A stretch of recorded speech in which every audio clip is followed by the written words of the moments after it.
எல்லாத்தோட வாழ்க்கையிலுமே ரொம்ப முக்கியமான நாள். அதே மாரி என்னோட வாழ்க்கையிலுமே இது வந்து ரொம்ப முக்கியமான நாள். இந்த நாள வந்து மிஸ் பண்ணாம அட்டெண்ட் பண்ணிட்டோங்கிறது வந்து ரொம்ப சந்தோஷம். என்ன நாள்னு பார்த்துட்டிங்கன்னா, அப்பாவோட ரிட்டயர்மெண்ட் வந்து செலிப்ரேஷன் வந்து வச்சிருந்தாங்க. அதுக்கு தான் வந்து போயிட்டோம். 33 வருஷமா அப்பா வந்து கம்போடியா மில்ல வந்து வேலை செய்றாரு. நான் வந்து ஒரு நாள் கூட மில்லுக்குள்ள வந்து போனதே இல்ல. இன்னைக்கு போம்போது கொஞ்சம் எமோஷனலாவும் இருந்துச்சு. அங்க இருந்த ஹெச்ஆர், மேனேஜர், ஜிஎம் எல்லாருமே வந்து அப்பா பத்தி சொல்லும்போது, என்னதான் வேலைக்கு எங்க சுத்துனாலுமே கரெக்ட்டா வந்து வேலைக்கு வந்துருவாரு. லீவ் போடாம வந்துருவாரு அப்படின்னு சொல்லும்போது எனக்கு ரொம்பவே இதா இருந்துச்சு.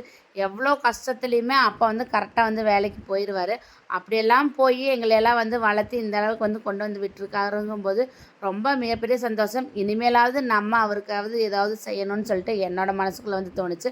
அதே மாரி அப்பாவோட ஃப்ரெண்ட்ஸ் எல்லாருமே ரொம்ப ஹேப்பியா, சந்தோஷமா, ஜாலியா வந்து பேசிட்டு இருந்தாங்க. போம்போதே கேக் வந்து வாங்கிட்டு போயிருந்தோம். தேஜஸும், தட்சத்தும் கட் பண்ணி எல்லாத்துக்கும் குடுத்துட்டு, அப்படியே ஜாலியா வந்து எல்லாத்தோடயும் பேசிட்டு, ஃபோட்டோவும் எடுத்துட்டு ஞாபகார்த்தமா கெளம்பிட்டோம்.